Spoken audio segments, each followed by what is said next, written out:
हाय, मैं इज़ाबेल हूँ, पर आप मुझे इजी कह सकते हैं और मेरे पास एक बहुत ही क्रेजी स्टोरी है। पर बताने से पहले प्लीज लाइक और सब्सक्राइब करें। मैं और मेरी माँ बीच के पास के घर में रहते थे और घर से मुझे याद है मुझे समुद्र और उसके आसपास की चीजों से बहुत प्यार था।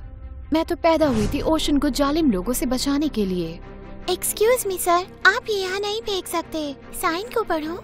हाँ हाँ कह दो ताकि ये हट जाए और मैं तुम्हारा फैलाया हुआ कचरा साफ कर दूँ। ओह माय गॉड, ये अनोइंग बच्ची कौन है? इजी, ये क्या कर रही हो? माफ करना प्लीज, आप मजे करो। ये हैंडसम है ना? पर माँ, ये सारा का सारा कचरा वापस समुद्र में जाएगा, मुझे उससे बचाना है। और ये अच्छी बात है, पर दूसरों से ऐसे बात नहीं करते हैं। चलो हम बीच पर जाकर सी शेल्स इकट्ठा करते हैं, शायद एक स्टारफिश भी दिख जाए। Oh yes. धीरे धीरे समुद्र के लिए मेरा प्यार बढ़ता गया। मैं बीच क्लीनिंग ड्राइव्स में पार्टिसिपेट करने लगी और 17 साल की उम्र में मैं सबसे अच्छी वॉलंटियर बन गई थी। और समुद्री जीवन पर मेरा एक यूट्यूब चैनल भी था। सब कुछ अच्छा था, लेकिन मेरे 18th बर्थडे से 1 महीने पहले सब कुछ बदल गया। एक दिन बीच पर मैंने एक अजीब से आदमी को मुझे घूरते देखा। मैंने उसे इग्नोर किया, लेकिन शाम को घर जाते वक्त वो मेरे सामने कूद गया। क्या बकवास है, कौन हो तुम? मैं छोटी लगती हूँ लेकिन बहुत चोट पहुँचा सकती हूँ। उस आदमी ने मुस्कुराकर मुझे ब्रोशर दिया। आराम से बच्ची, मैं हेनरी हूँ, कोस्टा रिका के मरीन कंजर्वेशन समर प्रोग्राम का हेड। मैं यहाँ छुट्टी पर था जब मैंने तुम्हारा काम देखा। मैं चाहता हूँ इस साल तुम हमें ज्वाइन करो। भैंस की टांग, क्या ये असली था? इस प्रोग्राम को तो दुनिया के सबसे अच्छे वॉलंटियर ही ज्वाइन करते थे और मैं तो चूही सी कंगाल थी। सुनो यार, सर जो भी हो, मैं आना तो चाहती हूँ पर मेरे पास इतने पैसे नहीं है। कोई बात नहीं, पैसे हम भर देंगे। पर मैं क्यों? बहुत से और बच्चे होंगे जो इस चांस को पाना चाहेंगे। पर कोई तुम्हारे जैसा नहीं है। इज़ाबेल, जल्दी से हाँ बोलो, इससे पहले मैं अपना मन बदल लूं। मैंने सोचने के लिए थोड़ा समय मांगा। ये मौका मेरी लाइफ बदल सकता था, पर पक्का करना था कि ये कोई स्कैम तो नहीं। तो उस रात मॉम ने रिसर्च किया और मुझे शांति मिली ये जान के कि वो झूठ नहीं बोल रहा था। तो अगले दिन मैंने उसे कह दिया यस। एक हफ्ते बाद मैं कोस्टा रिका पहुंची और कैंप का साइज देख के दंग रह गई। मुझे नहीं पता था इतने सारे लोग मेरे जैसे इस कॉज को लेकर इतने पैशनेट थे। एक्सक्यूज मी, तुम मेरे रास्ते में हो। मैं मुड़ी तो देखा एक ब्लॉन्ड लड़की मुझे घूर रही थी। सॉरी, मैं बस देख रही। मैंने पूछा नहीं, अब हटोगी? मैं सिर्फ इन रेड टाइल्स पर ही चल सकती हूँ, वरना कुछ बुरा हो जाएगा। मैं उसकी बात समझने की कोशिश कर रही थी कि अचानक एक लड़के ने आकर उसे गोद में उठा लिया। पता है ना तुम्हें, मुझे मेरे रूम में ले चलो अभी। बिल्कुल मेरी प्रिंसेस। उनको जाते देख मैं इतनी कंफ्यूज थी कि तभी मिस्टर हेनरी ने आकर मुझे जगह दिखाने का ऑफर दिया। उन्होंने बताया कि मैं अपना रूम उनकी बेटी एमा के साथ शेयर करूंगी। मैं हमेशा अकेली रही हूँ तो रूममेट का मुझे एक्साइटमेंट था, पर मेरा एक्साइटमेंट शॉक में बदल गया जब मैंने देखा कि रूम अजीब सी दिखने वाली डॉल्स से भरा हुआ था। ये क्या बकवास थी? मेरी स्पेशल डॉल्स मत छुओ। वो आवाज सुनकर मैं डर गई। ये वही वियर्ड सी लड़की थी जो पहले मिली थी। वो साइड मेरी है, तो प्लीज अपना सामान हटा दोगी? कहते हैं कि अगर डॉल्स तुम्हें ना पसंद करे तो नींद में हंट करती हैं, और मुझे लगता है वो तुम्हें पसंद नहीं करती। वैसे मैं एमा हूँ, तुम इज़ाबेल हो ना? तुम्हें कैसे पता? डॉल्स ने बताया, कहा था ना ये स्पेशल है। अपनी पूरी लाइफ में कभी किसी से मिलकर इतना नहीं डरी थी, पर क्योंकि देर हो चुकी थी मैं उसे इग्नोर करके सोने चली गई। जब उठी तो वो जा चुकी थी। प्रोग्राम का पहला दिन ऑडिटोरियम में था, पर जगह इतनी बड़ी थी कि मैं रास्ता ही भटक गई। पर तभी वहाँ मुझे एक लड़का दिखाई दिया। तुम्हें पता है कि ऑडिटोरियम कहाँ है? मैं थोड़ी भटक गई हूँ। क्लब में स्वागत है, मैं भी खो गया हूँ, तो चलो एक साथ ढूंढते हैं। उसने बताया उसका नाम सैम है और मैंने देखा कि ये वही लड़का है जो कल रात एमा को रूम में ले गया था। हम बात करने लगे और एक अच्छा कन्वर्सेशन चल रहा था कि तभी एमा पीछे से आई और उसका गला चाटने लगी, एक पपी के जैसे। हे स्वीटी, जानती हो तुम इतनी सुबह नहाते नहीं हो, तो सोचा तुम्हें चाट के साफ करूं। मैं हूं ना सबसे अच्छी गर्लफ्रेंड। हाँ, ये है इज़ाबेल और ये मेरी रूममेट। जानती हूँ, चलो खाएं, भूख लगी है। Bye bye. बाय। ये बड़ा ऑकवर्ड था, पर ये तो बस शुरुआत थी। अगले कुछ दिन मैंने नोटिस किया कि एमा वाकई अजीब थी। वो आधी रात में उठकर हंसने लगती थी, अपनी डॉल से बात करती जैसे वो जिंदा हो। और एक रात मेरी नींद खुली तो वो मुझे घूर रही थी। ये तुम क्या कर रही हो? तुम्हें सोते देख मुझे शांति मिलती है, प्लीज सोती रहो। बिल्कुल नहीं, मुझे चील जैसे घूरना बंद करो। इतना ड्रामा मत करो, ऐसा तो है नहीं ये पहली बार हो रहा हो। हाँ, तुम ये रोज करती हो?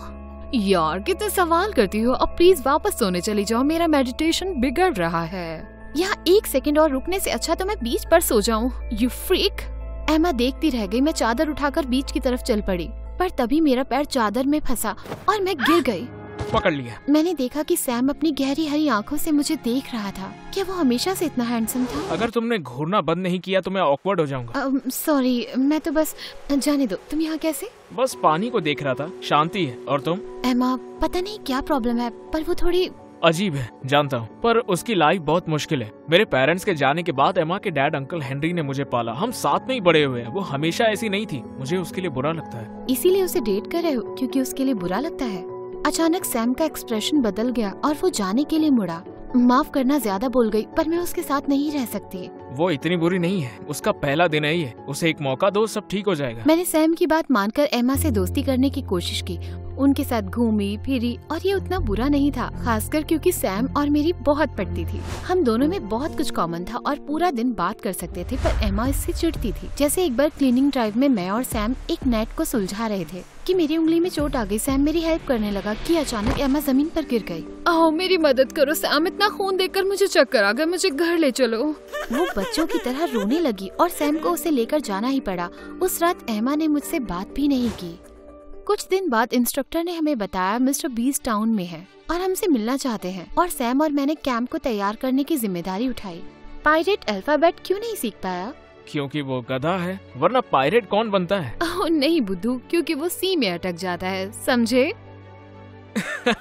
ये तो बहुत फनी है। अचानक सैम ने अपना हाथ मेरे हाथ पर रखा और मेरी धड़कन बढ़ गई। मेरे बॉयफ्रेंड से दूर हटो अभी। हमने मुड़कर देखा तो एमा गुस्से से लाल खड़ी थी। उसके साथ फ्लर्ट करना बंद करो। अरे रिलैक्स करो, हम बस बात कर रहे थे। मैं अंधी नहीं हूँ। पहले मुझे लगा कि तुम मेरी स्मार्टनेस से जलती हो, पर अब पता चला कि तुमने अपनी नजर गढ़ाई है मेरे सैमी बैमी पर। तुम उसे घूरना बंद करो और चलो, हमें डेट पे जाना है। तुमसे बाद में मिलूंगा मैं, ठीक है? पर हमें काम करना है, तुम ऐसे नहीं जा सकते। जा सकता है और जाएगा, और मैं इसे यहाँ छोड़ रही हूँ तुम पर नजर रखने के लिए। ओके, अजीब औरत। मैं काम पूरा करने के लिए अकेले ही बैठ गई, लेकिन अकेले कर पाना बहुत मुश्किल था। अचानक मुझे कदमों की आहट सुनाई दी, लगा शायद सैम होगा, लेकिन पलट कर देखा तो मेरे सामने मिस्टर बीस्ट थे। इतनी रात को अकेले काम कर रही हो, क्यों? जनाब कैसे पधारे? क्या? मैं भी क्या बोल रही हूँ। मैं आपकी बहुत बड़ी फैन हूँ। आप जो भी कुछ करते हैं वो बहुत इंस्पायरिंग है। मुश्किल होता होगा ना? हाँ, लेकिन ये तुम्हारे काम जितना टफ नहीं है। मैं इस कैंप में वॉलंटियर किया करता था, बहुत मजा आता था। काश मैं भी ये कह सकती। वैसे आप तो अगले हफ्ते आने वाले थे। हाँ, लेकिन उसमें क्या मजा है, मुझे तो सरप्राइज देना पसंद है। ओह माय गॉड, क्या मैं यूट्यूब के सबसे बड़े सेलिब्रिटी से बात कर रही थी? इससे ज्यादा कूल और क्या ही होगा। अगली सुबह इंस्ट्रक्टर ने बताया कि मिस्टर बीस्ट चाहते हैं हम उनके नए चैलेंज में हिस्सा लें। रूल्स आसान थे। वॉलंटियर्स को 4 की टीम में बांटा जाएगा और हर टीम को बीच का एक हिस्सा साफ करना होगा। जो टीम सबसे पहले साफ करेगी उसे मिस्टर बीस्ट के वीडियो में आने का मौका मिलेगा। किस्मत से सैम और मैं एक ही टीम में थे और एमा दूसरी टीम में। तुमने चीटिंग की है ताकि तुम सैम के पास रह सको। शट अप, मेरे पास इतना फालतू टाइम नहीं है। मैं मिस्टर बीस्ट को पर्सनली जानती हूँ। मैं उनसे खुद ही पूछ लूंगी। उन्हें जानकर खुशी होगी तुम कितनी बड़ी चीटर हो। जाओ और मुझे अकेला छोड़ दो। पर एमा के जाते ही सैम मेरे पास आया। कल रात के लिए माफ करना, उसे संभालना पड़ा मुझे। देखो सैम, मैं तुम्हारे झमेले में नहीं पड़ना चाहती। एमा चाहती है मैं तुमसे दूर रहूं और मुझे भी अपने काम पर ध्यान देना है। और मैं तुम्हें डिस्ट्रैक्ट कर रहा हूँ? वेल हाँ, थोड़ा। ठीक है, लेकिन एक बात बताओ, तुम्हें हमारे बीच कुछ फील नहीं होता? एक छोटा सा स्पार्क भी नहीं? उससे कोई फर्क नहीं पड़ता। वो तुम्हारी गर्लफ्रेंड है और तुम भी उससे प्यार करते हो, तो अच्छा होगा कि मुझसे दूर ही रहो। मैं उससे प्यार नहीं करता। अंकल हेनरी ने मेरे लिए बहुत कुछ किया है, मैं उन्हें निराश नहीं कर सकता। एमा मेरे साथ खुश रहती है और मैं उसके साथ। ये सब तो सिर्फ उनके एहसान की वजह से है। अगर मैं कर पाता तो उससे काफी वक्त पहले ही मैं ब्रेकअप कर लेता। मैं कुछ सोच नहीं पाई जब वो मेरे करीब मुझे किस करने के लिए आया, पर तभी हमने एमा को वहाँ रोते हुए खड़ा पाया। तुमने मुझे धोखा दिया। एमा रुको। पर एमा मुड़ी और वहाँ से भाग गई। तभी बेल बजी और कंपटीशन शुरू हो गया। सैम मुझे बार बार देख रहा था, पर मुझे एमा के लिए बुरा लग रहा था, तो मैंने उसे इग्नोर किया। और फिर कंपटीशन के बीच हमने मिस्टर हेनरी को हमारी तरफ आते देखा। एमा कहाँ है? वो कहीं पर मिल नहीं रही। क्या तुमने उसे देखा है? कंपटीशन शुरू होने के बाद से तो नहीं, वो यहीं कहीं होगी। मुझे तो नहीं लगता। मिस्टर हेनरी ने हमें अपने फोन पर मैसेज दिखाया। लिखा था, मैं हमेशा के लिए जा रही हूँ, मुझे ढूंढना मत। हम घबराकर एमा को ढूंढने लगे, पर वो कहीं नहीं मिल रही थी। मैंने 911 को कॉल किया और जल्द ही पुलिस की टीम भी उसे ढूंढने में लग गई। ओह गॉड, कहीं वो जंगल में न चली गई हो। बस एक वही जगह बची है जहाँ हमने नहीं देखा। वेल, हमें देखना तो पड़ेगा ही, लेकिन कंपटीशन का क्या होगा? उसका क्या, एमा की लाइफ किसी भी चीज से ज्यादा इम्पोर्टेंट है। अब जल्दी करो। सैम ने मिस्टर हेनरी को मैसेज किया और हम जंगल में चले गए। हमने बहुत ढूंढा लेकिन फिर रात होने लगी। हारकर सैम और मैं मेरे कमरे में आए और देखा कि एमा बैठकर मिल्क शेक पी रही थी। ओह माय गॉड, कहाँ थी तुम? बस छुपी हुई थी। इतना फनी था, तुम लोगों को हैरान परेशान होकर मुझे ढूंढते देखना। प्लान मस्त था। तुम मजाक कर रही हो? हम कंपटीशन हार गए। तुम्हारे डैड परेशान है, पूरी पुलिस फोर्स तुम्हें पागलों की तरह ढूंढ रही है और तुम यहाँ बैठकर मिल्क शेक पीते हुए इन सब का मजा ले रही हो। क्यों? क्योंकि मैं सैम को सबक सिखाना चाहती थी, मुझे और मेरे डैड को धोखा देने के लिए। क्या? मैंने कोई धोखा नहीं दिया। मैं हमेशा तुम्हें खुश रखना चाहता था, पर ये नामुमकिन है। मैं थक चुका हूँ तुम्हारी क्रेजी डिमांड्स को पूरा करते हुए और मैं इजाबेल से प्यार करता हूँ। नहीं, ये सच नहीं है। तुम सिर्फ मेरे हो, कीड़े पड़े इजी को मेरी बला से। तुम्हारी जैसी पागल लड़की नहीं देखी मैंने एमा।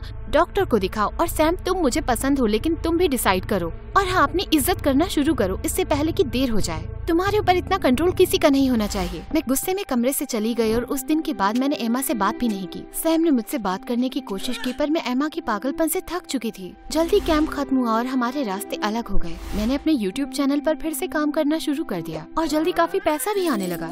ग्रेजुएशन के बाद मैंने खुद का वॉलंटियर सेंटर खोला और सब अच्छा चल रहा था। फिर एक दिन शिफ्ट के बाद घर जाते हुए कोई मेरा पीछा करने लगा।